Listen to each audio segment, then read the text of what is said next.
Welcome to Israel Now News. I'm Rebekah Roberts. And I'm Yochanan Elrom. In our top story, U.S. President Donald Trump hosted Israeli Prime Minister Benjamin Netanyahu at the White House last week. The allied world leaders discussed the war with Hamas in Gaza, as well as the immediate threat posed by Iran and its rogue nuclear program. President Trump revealed that his administration will hold direct negotiations with Tehran, and that if the talks fail, Iran will be in great danger. He said it's not a complicated formula. Iran cannot have a nuclear weapon.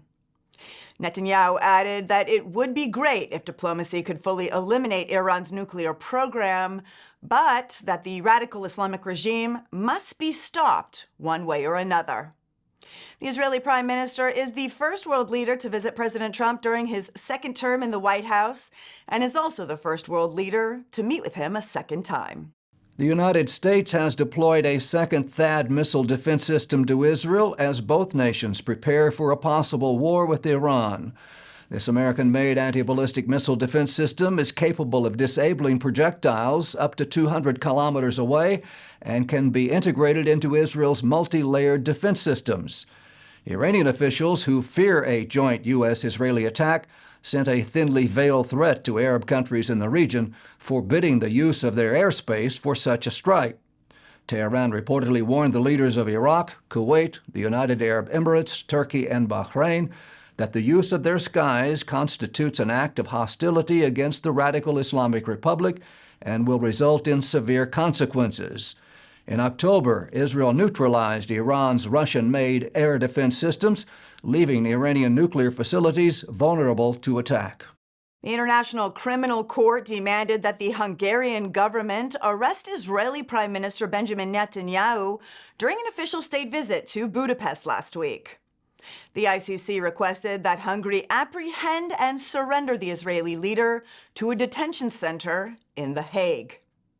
Hungarian Prime Minister Viktor Orban boldly defied the order and announced that Hungary is withdrawing from the International Criminal Court.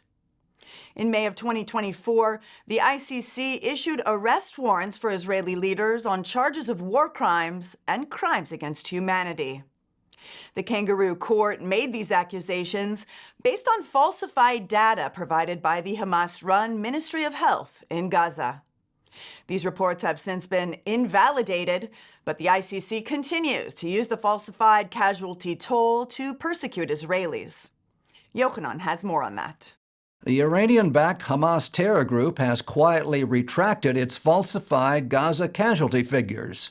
Since the outbreak of the war on October 7, 2023, world leaders and humanitarian organizations have accused Israel of genocide based on the statistics provided by the Hamas-run Ministry of Health in Gaza. The United Nations used the jihadi army's unfounded claims to justify war crimes accusations against Israeli leaders. In addition, former U.S. President Joe Biden cited the bogus numbers of Hamas as justification for withholding weapons from the Jewish state as it fought wars on 7 fronts. Hamas claimed that the majority of civilians killed by the Israeli Defense Forces were women, children, and the elderly. These figures have been disproved, forcing the terror group to issue a retraction. Hamas deleted more than 3,400 people from its March 2025 fatality list. It also confirmed that 72% of those killed in Gaza were not innocent civilians, but men of combat age. French police announced the arrest of 3 men planning an ISIS-inspired attack on Jewish targets in Paris. One of the suspects, a professed member of the Islamic State, made troubling posts on social media calling to drain all unbelievers in blood. The terror cell reportedly assembled a suicide belt and were researching explosive chemical compounds for use in a devastating attack against the Jews in France. Jerusalem has released intelligence information proving Iran paid Hamas $500 million to destroy the Jewish state. The evidence includes communications from Hamas leaders requesting that the Iranian Revolutionary Guard Corps fund the annihilation of Israel. Defense Minister Israel Katz said these communications are definitive proof that Tehran knew of and supported the October 7th invasion of Israel and the slaughter of over 1,200 men, women, and children. One document reveals that despite Iran's dire economic situation, the fight against Israel and the United States remains the fanatic Shiite regime's top priority. Member of Parliament and chair of the Australian Israel Allies Caucus became the target of an anti-Semitic hate crime in the Sunshine Coast. Andrew Wallace said the defacement of his political posters with Nazi symbols is evidence of Australia's worsening anti-Semitism crisis. He lamented his government's weakness in combating rampant anti-Semitism and said that Canberra is incapable and unwilling to stand up to Jew hatred. Wallace has been an unapologetic advocate for the Jewish state and has called on all Australians to stand up to the rampant anti-Semitism that has taken over his country. Inspectors working for the Organization for the Prohibition of Chemical Weapons have identified over 100 undisclosed and unsecured chemical weapon sites in Syria. Former Syrian dictator Bashar al-Assad established programs for the research, production, and storage of sarin, sulfur mustard, and chlorine gas. Experts fear that jihadi militias operating in the country could obtain these ready-made weapons of mass destruction. Shortly after the brutal Assad regime was deposed, Israeli forces conducted strikes throughout Syria to neutralize Assad's chemical weapons and missile stockpiles. The IDF also destroyed the Syrian Air Force, as well as most of its tanks, to prevent them from falling into the hands of the rebel armies. A 3-year-old Israeli girl unearthed an ancient amulet during a family trip near the biblical valley of Elah. Ziv Nitzan and her family were walking near the archaeological site of Tel Azkiah when the toddler bent down to pick up what she thought was an interesting stone. After dusting it off, her parents realized that they were holding a piece of history, and they immediately contacted the Israel Antiquities Authority. The book of Samuel names Azekah as the site of the biblical battle of David and Goliath. The Israel Antiquities Authority has been excavating at the site for over 15 years and has discovered evidence that Azekah was one of the most significant cities in the Judean foothills during the Middle and Late Bronze Ages. The Israeli military is facilitating civilian tours into the Syrian side of the Golan Heights during Passover. In December, the IDF took up defensive positions on Mount Hermon as jihadi rebels overthrew the ruthless dictator Bashar al-Assad. Since then, the area has been declared a closed military zone. The heavily guarded tours will take visitors to the Hejaz Railroad Tunnel, located alongside the Yarmouk River, as well as to other significant sites. Jews around the world are preparing to celebrate the Passover holiday that will begin at sundown this Saturday night. The week-long biblical festival commemorates the liberation of the Jewish people from slavery in Egypt, as told in the book of Exodus. The Passover story details 10 biblical plagues which afflicted the people of Egypt, culminating with the death of the firstborn son. The Israelites were commanded to put lamb's blood on their doorposts so that the angel of death would pass over their homes. The symbolism of the Passover holiday is even more meaningful to Jews and Christians around the world, as 59 hostages are still enslaved by the Iranian-backed Hamas terror group in Gaza. The plight to secure the hostages' freedom will be at the forefront of everyone's minds during the Passover Seder, as we memorialize the exodus from Egypt and the miracles God performed to deliver his people from slavery and bring them into the promised land of Israel. The Jewish state is still one of the safest places in the world. Numbio's Safety Index by country for 2025 rates nations based on their overall crime levels. It ranked Israel as the 34th safest country in the world, above Portugal, Norway, Cyprus, Spain, and Germany. The United Kingdom was ranked 87th, 2 slots ahead of the United States. Israel was also recently named the 8th happiest country by the World Happiness Report. So keep that in mind when you're planning your next vacation. Israel is strong, safe, and a wonderful tourist destination. We at Israel Now News would like to wish all of our viewers a happy and healthy Passover. Chag Kasher v'Sameach.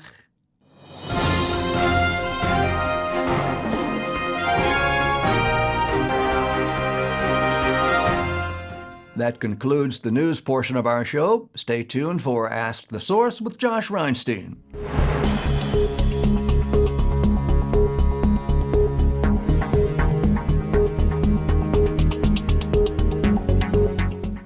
Hello and welcome to Ask the Source. I'm your host, Josh Reinstein, and we're here in our beautiful studio in Jerusalem. My guest today is Moshe Tur-Paz. He's a member of the Israeli Knesset. Moshe, thank you for being on the show. Thank you, Josh. You're not just a member of Knesset, you're actually the co-chair of the Knesset Christian Allies Caucus. Can you tell us about that? Well, I have the privilege of leading the caucus for the last few months, and I've been part of it for quite a few years now. I think it's a very important part of being a representative of the Jewish people, because I see myself as a connection between people around the world, the Christian world, the Jewish world, and I think Israelis don't understand how important that is for us and for the whole world. Christian support for Israel is paramount. It's the most important thing for us in the diplomatic world. But why, as a member of parliament, is it important for you to reach out to your Christian colleagues around the world? I think we are stronger when we are together. And the fact that Israel, which is a small country, less than 10 million people, has so many allies, friends, makes us much stronger. Our enemies look at that and they understand that when we don't stand alone, and that's a big point.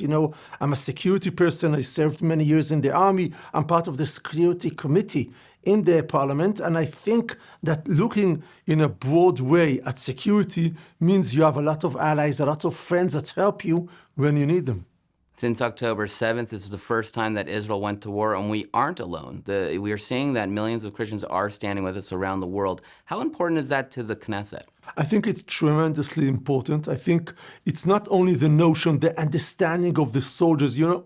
I recall about third week of the war, I was serving on the border of the Gaza Strip, and suddenly a mission came. And this is one of the first missions coming to Israel with Christian leaders from around the world. And I met them, and that was so stunning for me. And I came back to the headquarters and I told her, I met now a group of people. They're not Israelis, they're not Jewish, but they love us and they stand with us. And that gave us huge help. And it's also a lot of, practical help. The budgets, the money, and all resources we need in order to fight such a long and hard war like this one. A lot of Christians now are talking about sovereignty in Judea and Samaria. They believe that this is the time to declare sovereignty, that Judea and Samaria is the biblical heartland. I was in the United States at the National Religious Broadcasting Convention, at CPAC, and they both came out with resolutions for sovereignty. Why do you think this is an issue that Christians care about, and what do you think we're going to do with sovereignty? I think Christians around the world look at Judea and Samaria and they see the places they read about in the Bible. I live near the city of Bethlehem. That's my reality. Where I live, in my village, there's a vineyard which is based on a 2,000 years vineyard that was there before. That's history coming to life. And I do think this is a big issue which will come into action in the coming months. I don't exactly know where it will go, but I think one thing will happen. The situation will be better because more and more people today stop denying the connection of the Jewish people to our holy country. One of the things that really differentiate yourself from other members of Knesset, if you come from a background of education, our enemies are taught in their education to hate. How detrimental is that to Israeli society and any chance of working with our neighbors? Everything is about education. Before being a fighter or a Knesset member, I'm an educator. I did it for 25 years. And I was very concerned about the education our neighbors, the Palestinians, are giving to their children, to hate Israel, to demolish Israel. And this is something based in their schools and in their, I think, even culture. Now, we're acting to change that. And if that doesn't change, there's no reality of peace, really, because you can't speak peace with someone who's grown up from birth to hate you. You have to change that from the base. And I was actually meeting parliament members from around the world, telling them, you have to help us because we want you to pressure and to budget only the Palestinian people that teach their children to love Israel and to understand these are neighbors. These are the people that that came out from this country, and these are the people you have to work with, and that's a deep change that has to happen.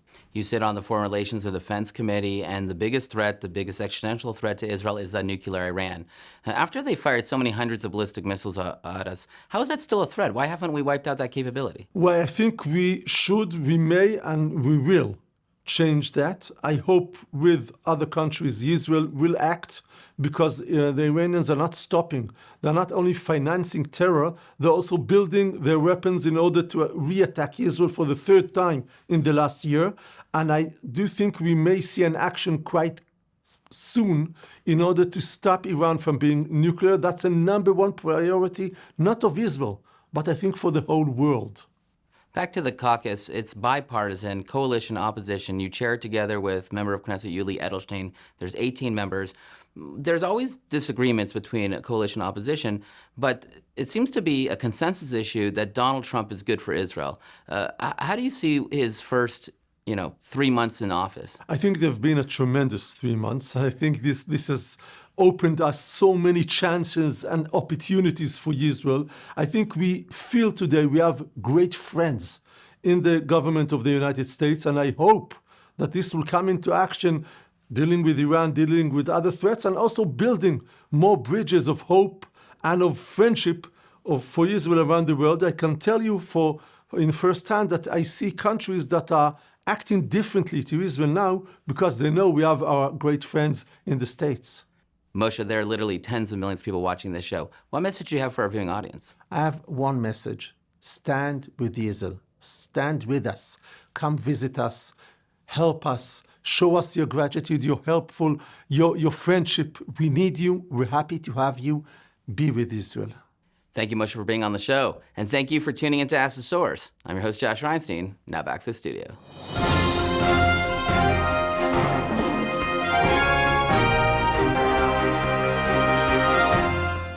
And now the truth from Zion.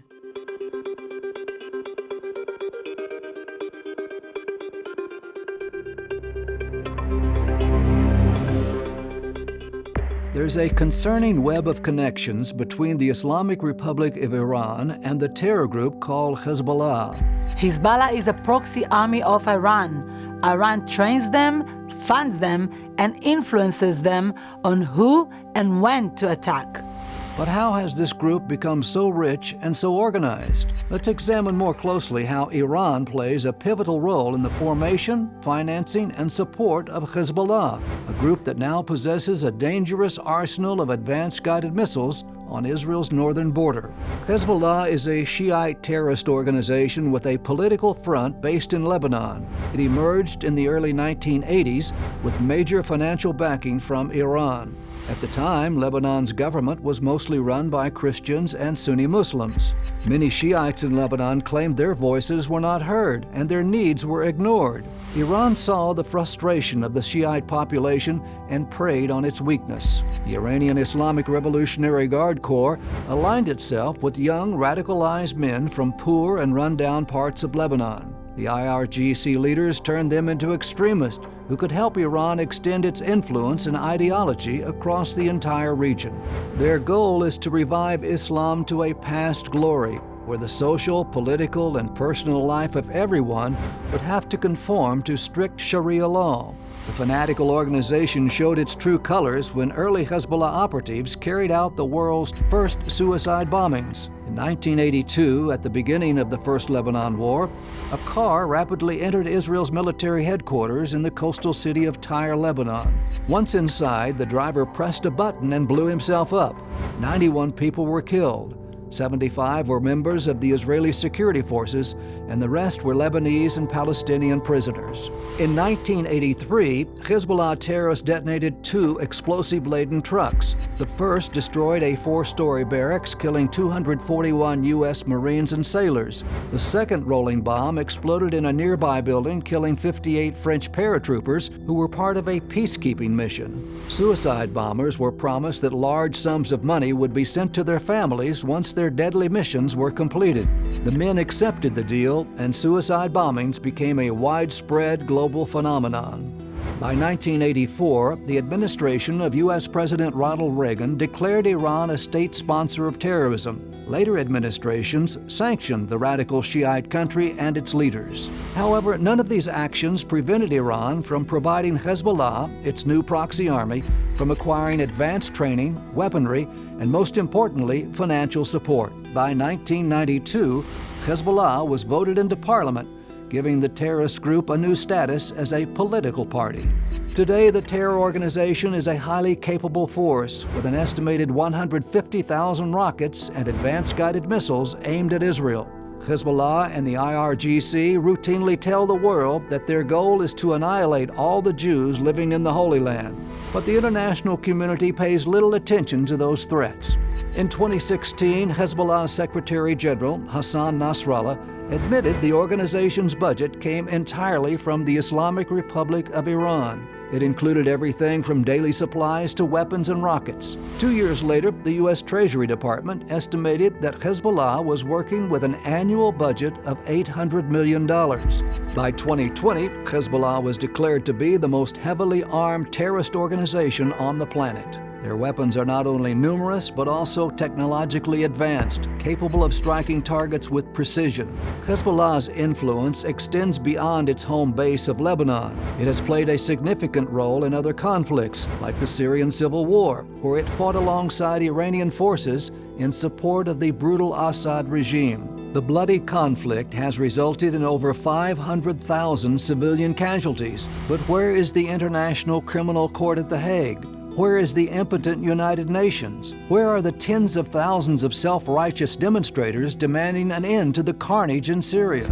Hezbollah decided to flex its military muscles following the outbreak of the war in Israel, which started with Hamas's barbaric massacre of Israeli civilians on October 7th. The terror organization has been launching daily barrages of rockets and anti-tank guided missiles at Israeli towns and military positions in the north. The IDF has ordered Israeli civilians living in communities near the border to relocate. As historic events continue to develop in the Middle East, experts everywhere are taking a critical view of the Hezbollah-Iran connection as it directly impacts Israel and this volatile region.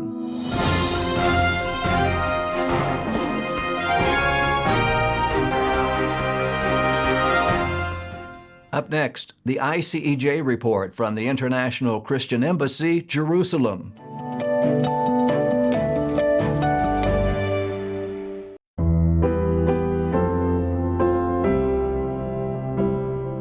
I'm standing in front of a sign for the Shikmim neighborhood here in Kibbutz Be'eri. We've seen that the building has already begun, and it's very exciting. I had the privilege of being a part of the groundbreaking ceremony for this neighborhood, and 2 adjacent neighborhoods are going to be built next to it that will be to house those who lost their homes on October 7th. Since 1980, the International Christian Embassy Jerusalem has been a voice of Christian support for Israel and connected the global church to the land of the Bible.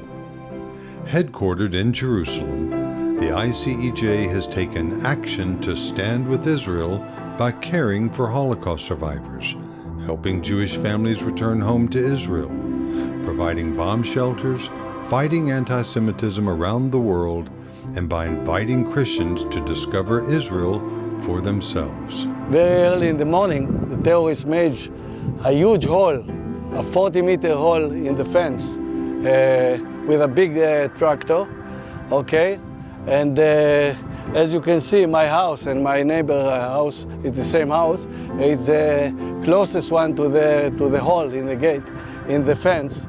So I show you later, all the people, most of the people around here didn't survive. And we had a miracle in that morning. We survived. Right now I'm living in a small hotel in Tel Aviv. Coming every day here to Be'eri to work and to show the people around. And we have no belonging at all. We have only this, some clothes. We don't have anything with us. And we are moving to Hatzerim, to the neighborhood that built for us in Hatzerim in the end of October. And waiting for building the houses, new houses back, and we will be back in Be'eri. We are coming home and we renovate the kibbutz, and we'll be okay. I'm here with our good friend Ido Schwartz, and we're standing in the center of the kibbutz in a place that's been cleared. We're discussing today, Ido, about the rebuilding process of Kibbutz Be'eri and the communities in the south. Tell us a little bit how it's going. So we are now in the heart of Kibbutz Be'eri, where the educational campus was standing. Behind us is one of the kindergartens. All this place was leveled because of the heavy fighting that was here and the situation of the different buildings. Here we're going to build the educational centers, the after-school activity take place, and the educational offices where the teacher lounge and things like this.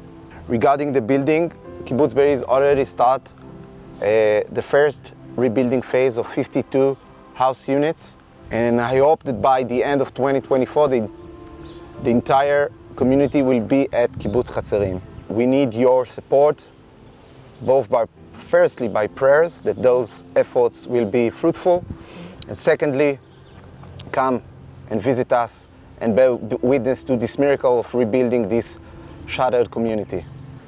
We don't only ask for your partnership, we need your partnership. We're excited at the International Christian Embassy to be a part of this process of renewal and rebuilding, not just in Kibbutz Be'eri, but also in other communities around the south of Israel.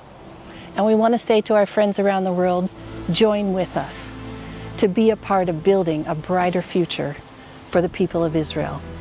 After Hamas brutally attacked Israel on October the 7th, 2023, the ICEJ has been actively standing with Israel and her people through advocacy and urgently needed aid projects. Now is the time for Christians to turn their love for Israel and the Jewish people into real action as never before. Your donation will help deliver bomb shelters to at-risk areas, provide necessary supplies for first responders, support affected citizens with trauma care, and will eventually help rebuild these devastated communities. Visit ICEJUSA.tv to donate online or call 1-800-910-6355 and give your generous gift today.